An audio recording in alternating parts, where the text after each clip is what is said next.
Welcome to the First Time Facilitator podcast. Whether you're a first-time facilitator or a seasoned pro, listen in for tips and tricks to make a bigger impact at the next workshop you deliver. And now, your host. She's been on 2 episodes of The Footy Show, Leanne Hughes. Hi everyone, and welcome to episode 16 of the First Time Facilitator podcast. I'm your host, Leanne Hughes, and I'm here to help you become more confident in your workshop delivery and create presentations that kill. Today's guest is Adam Mustoe from Kansas City, Missouri. He's super funny, easy to listen to, and a really great storyteller. I've asked him to come onto the show because he's a CliftonStrengths certified coach, and you may or may not know what that means. Well, CliftonStrengths is sometimes referred to as StrengthsFinder 2.0, and it's an incredible tool that shows you what your unique strengths are. You visit their website, complete a 30-minute assessment, and following this, it gives you a report of your strengths. Now, there are 34 strength themes in total. The price of the assessment is pretty fair as well. I think it's around $20 to find out what your top 5 are, and I would completely recommend doing it. It was back in late 2016 when I discovered this tool, and I've used it in plenty of team events for the company that I work for, but I also use it to reflect on where and how I should spend my energy and efforts in both work and in life. And the reports you get from the assessment are incredible. Now, my top strength is ideation. And one of the things it says in my report is you probably bristle when someone says, "We can't change that. We've always done it this way." And this is so accurate. In fact, "we've always done it this way" is probably one of my least likely phrases.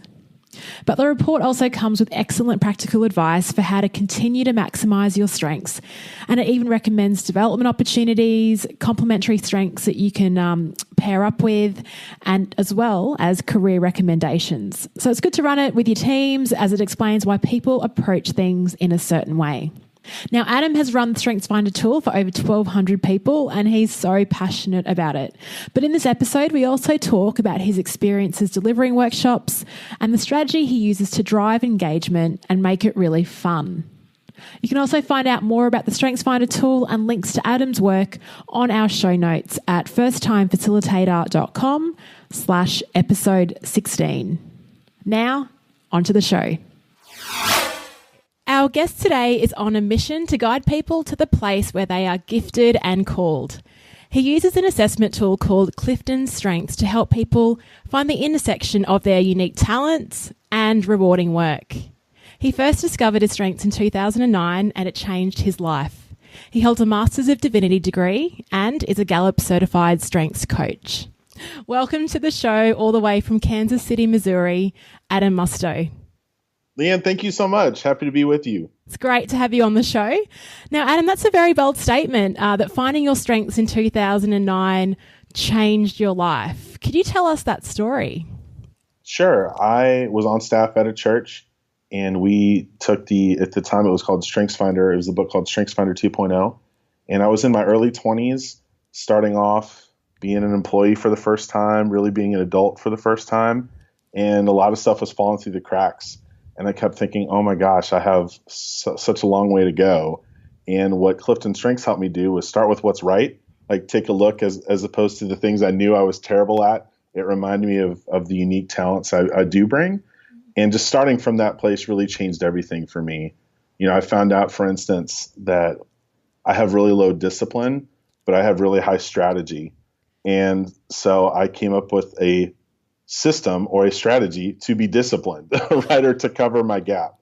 And a lot of that just really changed how I operated as an employee and kind of went from there. It had a huge impact on my life. Again, that idea that let's start with what's right and find people to partner with on maybe the places where I do have some gaps.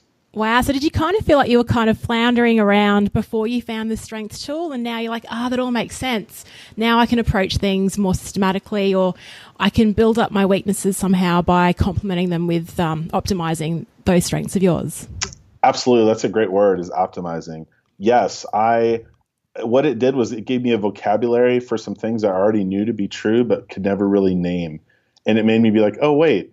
I'm not weird, or I am weird in my own unique way. And so let me work with what I got, as opposed to trying to work really hard to be not so bad at some things I knew and everyone else knew that I just wasn't going to be good at.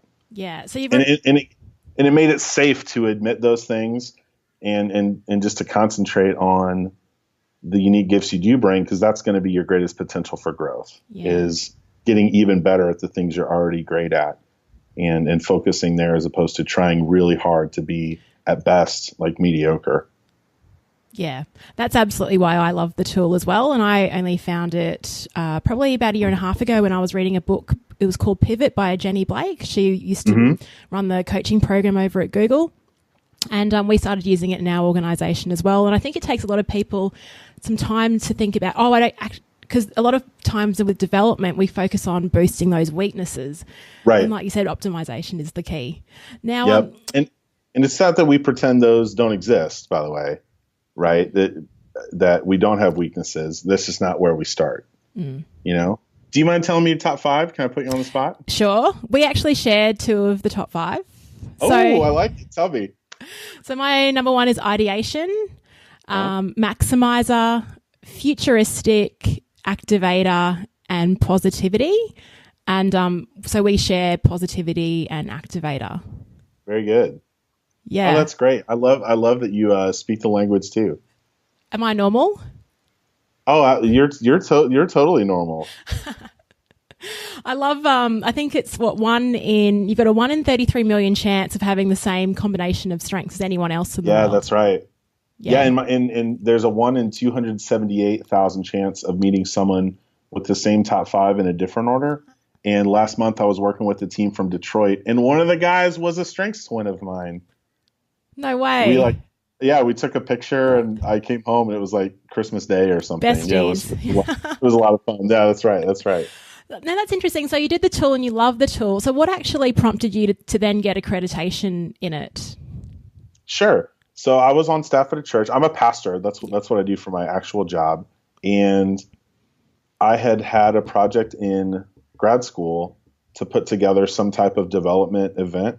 And I thought, okay, I have some interns I work with and some seniors in high school and college-aged people, and thought, well, most people I know love learning about themselves, right? So how can we leverage that and help people discover their gifts, especially at that really opportune time when in that kind of young adult range? We just had a blast. And so, okay, there may be something to this. So we put together a class for my church, and out of 600 people, like 20% of them signed up for the class. And we thought, okay, there's something here. So did that. And then I came over to Kansas City. I used to live in St. Louis, and offered it here and had a great response here. And so I put together some things. Like, I guess one tip I would say to anybody wanting to get started is if you're willing to work for free, most people will open the door for you. So I led some workshops for some teams in Kansas City, some people I trusted, and I knew they would tell me if it was bad, you know? Yeah. And kind of went from there. So my goal is to use strengths to get beyond the walls of my church. You know, so often the model for church is, hey, you should come to us, or you need to come be like us. And I just wanted to break out from the mindset of the church being like a fortress and go into my community and bring them something of value that I thought really made a difference to me, whether or not they show up to my church or not. So I've worked with my wife's school and some other companies here in Kansas City. And so I wanted to get accredited so that I wasn't just the guy who likes this a lot, but rather the expertise you get and the commitment that it shows really was important to me to have that legitimacy. So that's why I decided to go. And I'm so glad I did. It was amazing. Yeah, well, that's how we sort of actually met, was through, there's a Strengths Gallup community on Facebook. And I love it. So with your positivity and activator strengths plus communication, I think within a minute of me posting, you were straight on there messaging saying, hey, I'm really keen for this. That's right. I said, hey, holler at me, I think was what I said. I'm glad you did. I did. So let's talk about your top 5, and then how have they helped you in your career? Because as a pastor, you're up the front, you know, you're actually leading sermons and you're leading groups all the time. Plus with this debrief as well, you've actually debriefed for over 1,200 people. That's incredible. How have your top 5 strengths, well, firstly, what are they, and how have they helped you in a public sort of facing role? Sure. So my first one is strategic. And that means when I go to the grocery store, I make my list in order of the different sections that I will encounter. So right, first is produce, then meat, then cereal or whatever. And my second one is positivity. I tend to be quick with praise. I was going to compliment your website, but I didn't have the chance to. Thank you. My wife we joke that that's not something she shares. So when I ask her, hey, how was such and such? Her default is fine. But with positivity, if you ask me how something went, my default is, it was good. Yeah, it was good. My third is communication. So I'm watching the clock to make sure I don't take up this entire time with just me blabbing. I love turning things into stories. I think that makes things memorable. Communication is also about trying to make information survive. So how can I get things down to the absolute essential thing that needs to be communicated? And it makes me happy to make those type of things memorable. My fourth one is activator. Activators can often be impatient. They like to get things going. I'm the guy at my office that thinks we have too many meetings. Everyone's very well aware of that. I'm the guy who's always like, all right, what are we going to do about this? Every sermon I give, oh gosh, I hope there's an action step at the end, or else it was just a nice talk, right? And then finally, my last one is called WOO, and that stands for winning others over. Probably the most fun strength to say, and that means I really don't go through life. There's no strangers. They're just friends I haven't met yet, So like I was excited to meet you and learn about you. And my family will get annoyed because I will talk to the person at the grocery checkout or the waitress like 10 minutes after everyone's ready to leave.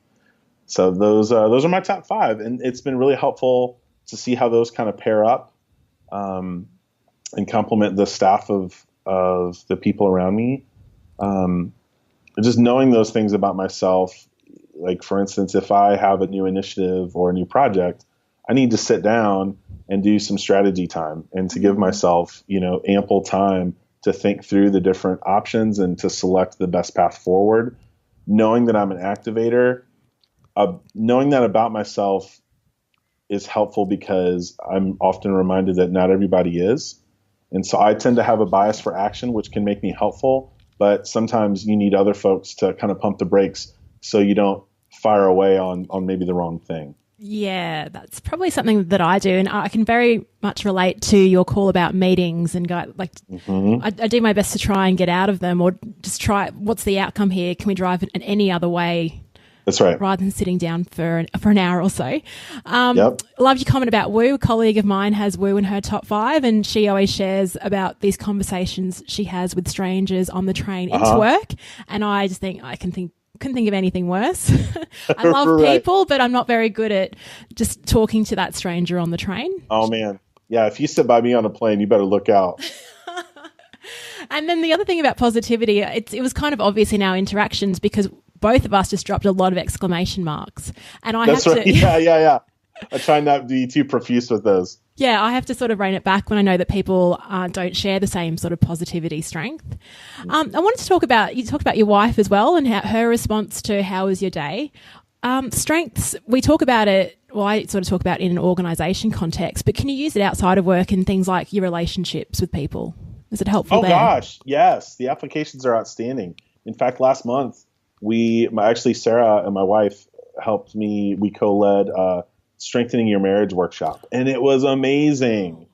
And so what we did was we actually got you can pay extra money to find out all 34 of yours. So we compared ours together, and 4 of my top 5 are in her bottom 5. And it's just about pretty close to vice versa. And it was encouraging because it's not that we're not compatible. I like to think of it as us being complementary. And that's what draws us to each other, is that she is different than me and I'm different than her. And that Gallup would say that those differences are advantages. They're not things that you should feel bad about. That's what makes your relationship what it is. So lean on that and complement each other.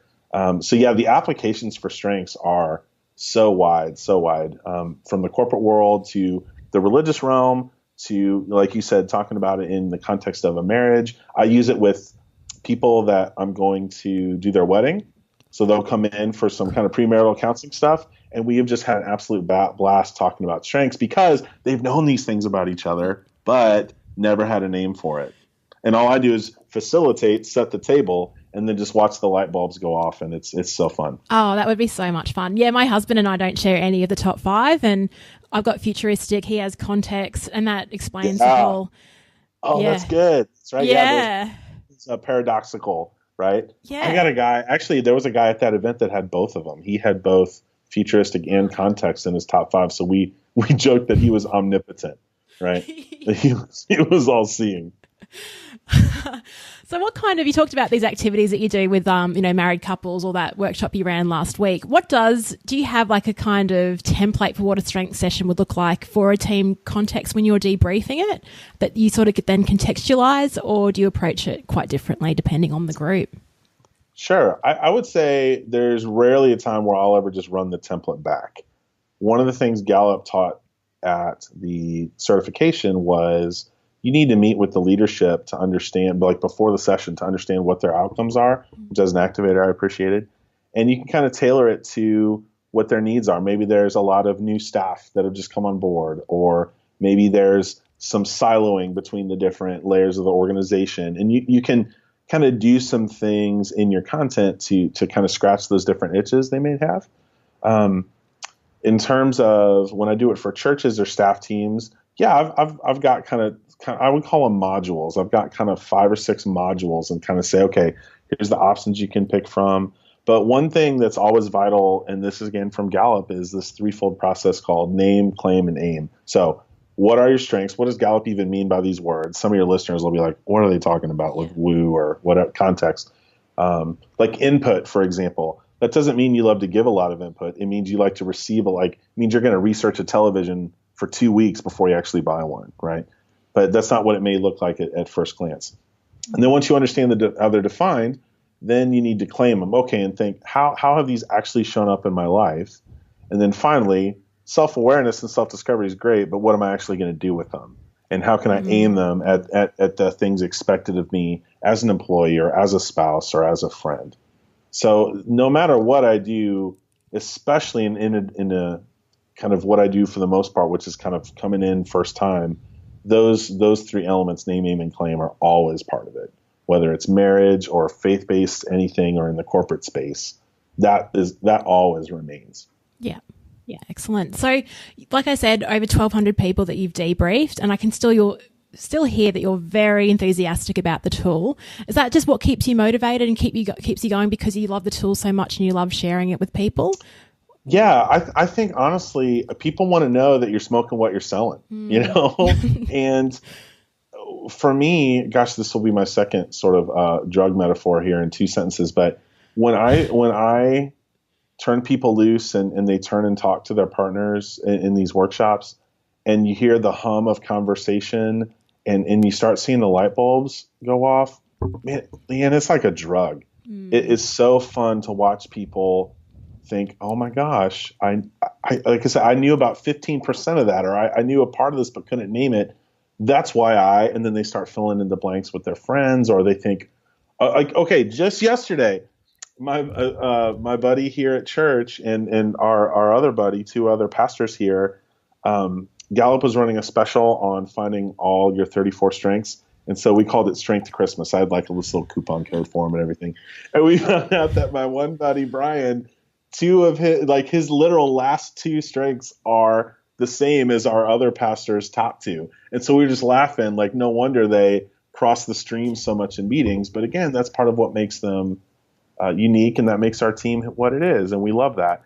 So just the strength-based conversations, whether it's around a workshop or here at home base, because I do a ton of stuff with our church here, it's like music to my ears. So that feeling is really what keeps you going. My number 6 strength is belief. And when I have a conviction about something, that's what drives me to get it done. I'll drive across the state of Missouri and back in one day sometimes because it's the motivation is these people discovering this amazing thing that has helped me so much. Yeah, I agree. And I think that's why I want to encourage people out there that are listening that haven't yet had the confidence to step up in front of a room. to listen into what some of the tips and tools that all of our facilitators are sharing, and then try and take that leap, because it is an incredible feeling when you hit that light bulb moment. You can't beat it. Yeah. And I think as a facilitator, you have this advantage of, you can kind of swoop in, do your deal, and swoop out, which for me means I can be just super authentic and super honest, because if they don't like it, like, I'm still cashing the check. You know what I mean? And that, I don't mean to sound crass. What I mean is, a lot of times, and you experience this as a pastor, my old pastor used to call it the 50-mile rule. Like, if you bring in an expert from more than 50 miles away and they say the same thing you've said numerous times, everyone's like, oh my gosh, that was so profound, just because they're this outside voice. So being able to be privileged to be that outside voice to other folks is a big deal. And for me, especially in the corporate space, when, there's a big difference between people opting into a workshop, like a class at church, or being told by their boss, you will come to this workshop. So that's, for me, where the woo comes in, because I know a lot of these people are sitting there crossing their arms and rolling their eyes thinking, here's one more thing. So if you got the element of surprise. Yeah. If you really nail it and you bring the energy and sincerity, it can really make a difference to people. And that, to me, is a lot of fun. I'd love to ask you, what kind of things do you do to bring in that element of surprise that you can share? Sure. I think people can sniff out whether you're being authentic or not. One of the things I say often is, I'm not a consultant, I'm a practitioner. And so when to me, and it's about the stories you tell, like, that's important to me as a communication person. But when you can, I had a creative writing teacher in high school who said, show, don't tell. Right? People aren't impressed if you come up, you had it on your website, and just reading the endless PowerPoint slides. That is like the worst. So if you can show people through narrative the value of what you're trying to share with them, I think it helps them get on board. For me, any communication, any presentation kind of has three elements, right? You want to connect with the audience, you want to teach them some content, and then you want to apply concrete steps. So those are the three things I try and always have in mind, right? And you got to do all three at least decently well, or else it's not going to land, right? Like, if you connect well and teach well, but don't apply it well then it's irrelevant.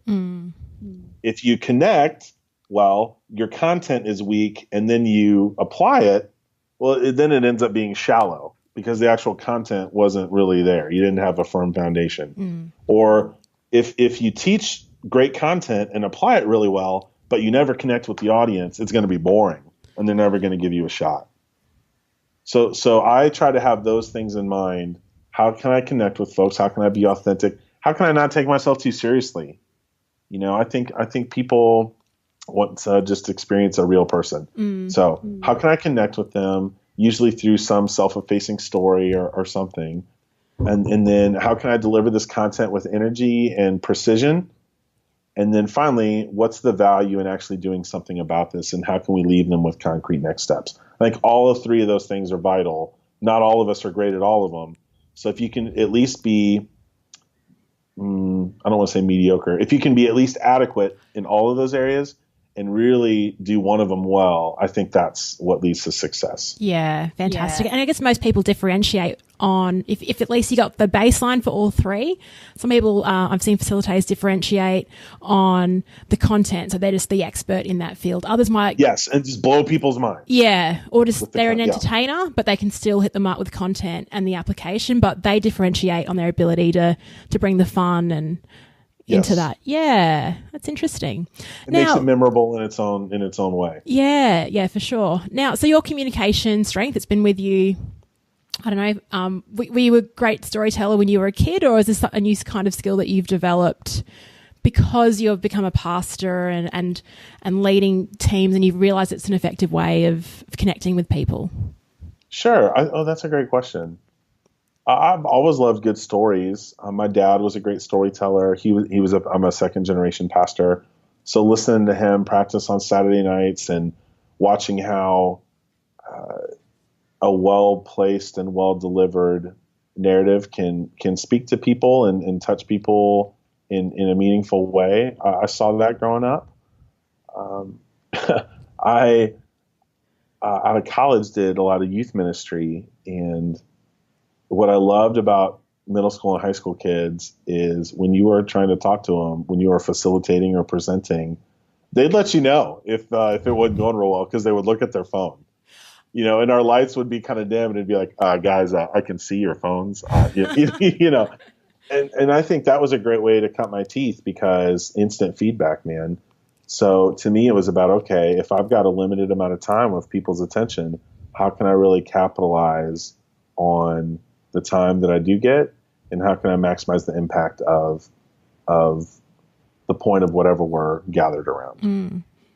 So yeah, I don't know. I was a fairly shy kid, but I moved around a little bit, and I figured out, oh wait, if I don't make any friends myself, I won't have any. So I think that's partially where it came from, is just necessity. Yeah. I love that you talk about the brutality of middle school kids and their phones, because when you work with adult audiences, the poker faces are pretty good. Actually, we've got to be pretty intuitive to find out, are their eyes glazing over, or are they just faking their interest? What's going on? That's right. As adults, we fake it in the name of being polite. Yeah. I'd rather just give it to me straight. Yeah. Just, play Candy Crush or whatever, and I'll know how I really stand. And I also found it interesting that you observed your dad practicing his sermon on a Saturday night. So that's obviously provided a really great role model for you in terms of rehearsal being important. Is rehearsal an important element for you? Is it something, or are you just so confident now that you can wing it? That's a good question. What I do is I anytime I'm going to preach, I have a manuscript and I read through it a bunch. Some of that is so I don't make some off-color joke that sounds funny to me in the moment, and then I realize after I said it is not appropriate. So that's like guardrails for me. I probably should practice more, if I'm being honest. I will say I'm never not nervous. I'm not necessarily nervous when I'm doing it, but like Saturday night, I may not sleep great all the time, and that's whether I'm doing a sermon or a strengths workshop. In the morning, I always feel a little nauseous, kind of have some stomach stuff going on. So my nerves occur more before the event than during the event, which I'm thankful for in an odd way. But I have a regime of, I try and get everything done on Tuesday, and then read over it during the week, and run through it on Sunday morning. So yeah, I think I never want to do a Saturday night special. That's what they call them in the biz, right? Where you have it prepped, because people can tell, man, and you're not giving your best, which is what you owe them. And so it's important to me to not do the Saturday night special, and it's important to me to do what Andy Stanley, who's a very influential pastor in Southern America, which is different than South America. The southern portion of the United States of America. Sorry. He says what I try to work for is what he calls internalizing the message. And I think that's applicable no matter what type of facilitator you are. Because people know if you're just reading stuff, it seems weird. But if you're speaking from a place of sincerity, and this content is coming from you not just being an expert, but from you believing it, that makes it compelling to people. Audiences can detect when the message is inauthentic, but you can't actually tell them what was different about it, only that that the heart was in it the second time, as an example. Yeah, it's just you actually can't put feeling. Your finger on. Yeah, it's not. You can't go, it's because their voice was at this level. It's more like, no, I actually could tell they believed it. There was something that I heard that just triggered that response. Yeah, there's a conviction that speaks even without seeing them, just in the audio. Yeah. Like if you asked me a question and I had some wooden paragraph answer, your audience would be like, what are we doing here? That's right. Now, tell us a bit about, so delivering a sermon is very different to running an interactive workshop. What do you think the skills are required for someone to be a good facilitator or trainer in that group workshop environment? Sure. Yeah. So I actually looked around your website and I was like, oh man, those were some of the things I was going to say. I think one of the best tips is to, I think great facilitators ask great questions. in a Socratic way, if I try and sound like I have a master's degree, right? Socrates would ask his pupils questions until they arrived at the answers themselves.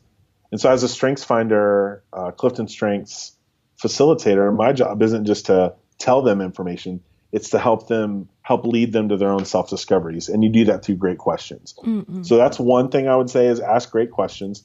The second thing I would say is get them talking within the first few minutes. Like if under 5 minutes for sure, even under 2 or 3.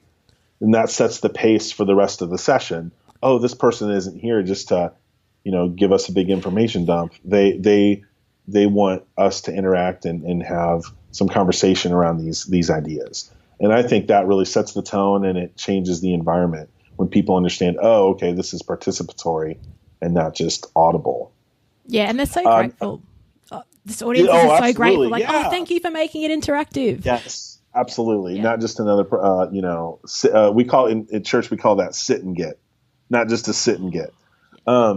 The other thing is I have discovered people are really willing to turn and talk to each other in a group of, say, 2 or 3. And after that's over, if you ask for feedback or some type of answer or call out to the general group, oh man, it's crickets. So I sometimes if I hear somebody overhear something like a great nugget, I'll go to them individually and say, hey, would you mind sharing that with the group? But I've kind of stopped doing hey, who wants to share a great thing they said? Because if you're in a group of even as many as few as 10 people, it takes on a different dynamic from when it's just you and a partner to the whole group. So I guess that's what I would say is get them talking quick, ask great questions, and don't necessarily surprise people by asking to talk in front of the whole group. You may not mind that as the facilitator, but it turns out a lot of people do. Yeah, that's really good. So you sort of kind of hover around, wait for something good, and then target them. That's fantastic. Because I get the same thing. I've actually gone the group approach, and yeah, you're lucky when there's 1 or 2 extroverts in the room, but they're usually the ones answering every question anyway. So it'd be good to sort of go, hey, and then give them the time to think about it, so they have time to prepare their response when they end up sharing it. That's right. Most people don't mind if they know what to expect. People don't like being caught off guard. Mm-hmm. And that's another strengths-based thing is I assume everyone is like me and has no problem. I can't wait for someone to ask me my opinion of something, So, but not everybody's like that. So that's been a good discovery. I'm glad to hear you've had the same experience. Yeah, absolutely. I'm interested in hearing, have you had any situations when running strengths that have kind of not gone the way that you'd planned, and maybe someone says, these aren't my strengths, I don't agree, or there's been kind of a conflict in the room or something's derailed your workshop?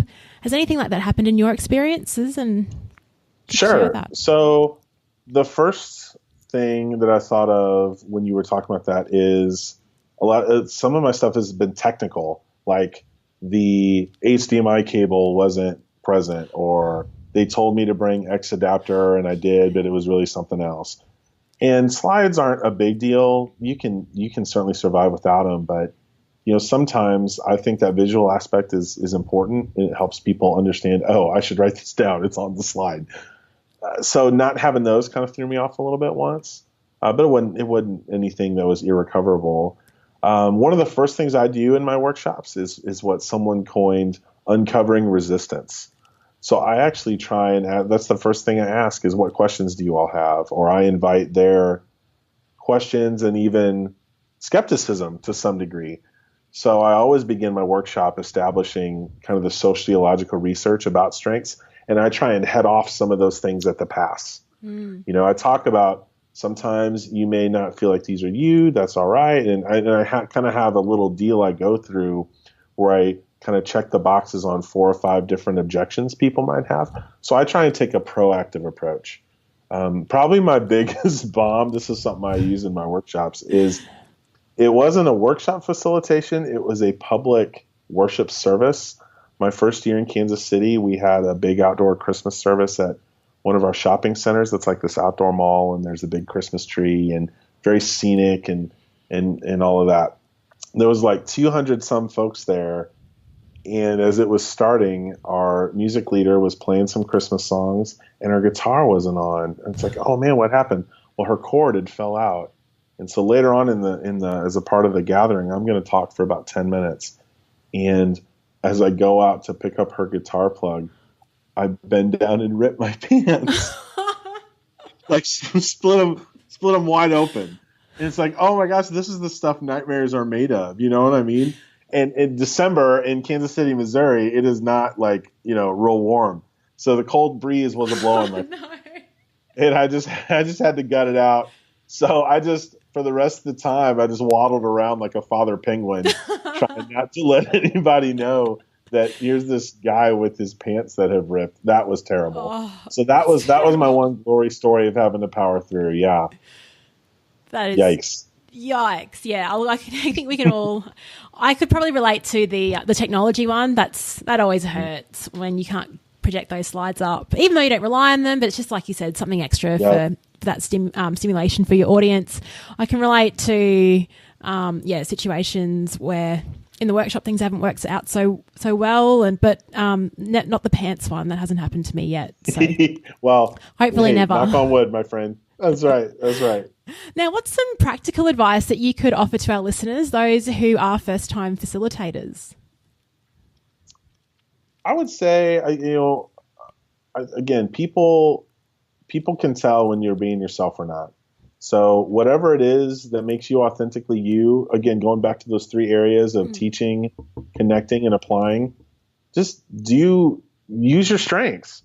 Do your workshop in a way that's natural to you. Don't try and be like Leanne or whoever you've seen on TED or whatever, because people can tell if you're trying to play a part. So I would say be yourself and don't take yourself too seriously.